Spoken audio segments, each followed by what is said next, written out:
Ano to? Sinasabi ko na nga ba eh. Niloloko mo ko. At ikaw pare, ha? Alam mo naman may asawa to.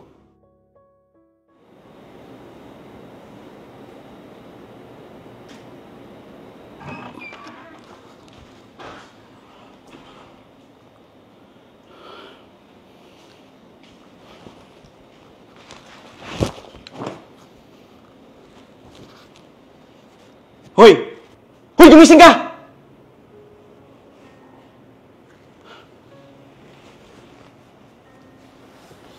Mahal. Andiyan ka na pala. Sorry, nakaidlip kasi ako. Dahil sa pagod. Ang ina naman! Pagod?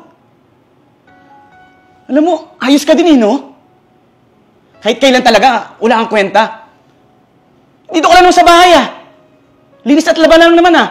Nga pala, nagluto ka na ba ng hapunan? Sorry, nakaidlip kasi ako eh. Huwag ka mag-alala. Gagawin ko na ngayon, mahal. Punyimas naman? Napagod ka pa? Eh ako ang galing trabaho eh! Alam mo, kahit kailan talaga eh, no? Wala kang kwenta. O baka, napagod ka lang dahil may ginawa ka dito?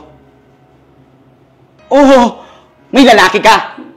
Nasarapan ka kaya napagod ka? Tons naman, anong pinagsasabi mo? Alam mo, ang dumi ng utak mo eh. Bahala ka na nga dyan.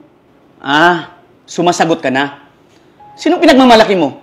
Yung lalaki mo? Ewan ko sa'yo. Bahala ka na nga dyan.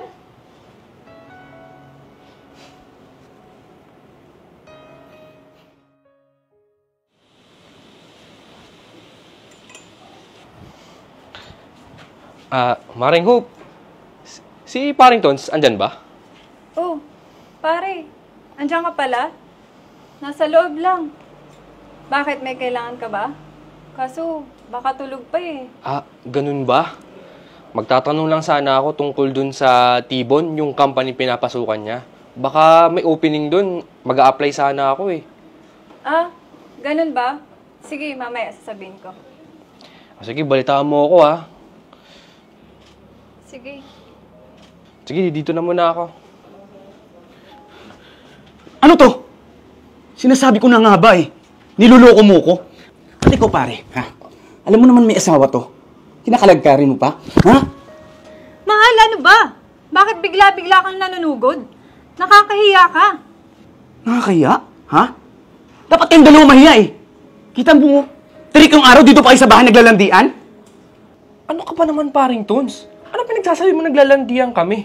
Pumunta ako dito para magpatulong, para makausap ka. Oo nga, mahal. Ba't ka ba nagkakaganyan? Alam mo, sumusobra ka na eh. Mahal. Pasensya ka na. Hindi ko alam eh. Parin Johnny. Sorry. Ayusin niyo yung issue niyo ha. Hindi yung nandadamay kayo ng iba. Naghahanap lang ako ng trabaho eh. Dinadamay niyo ako dyan.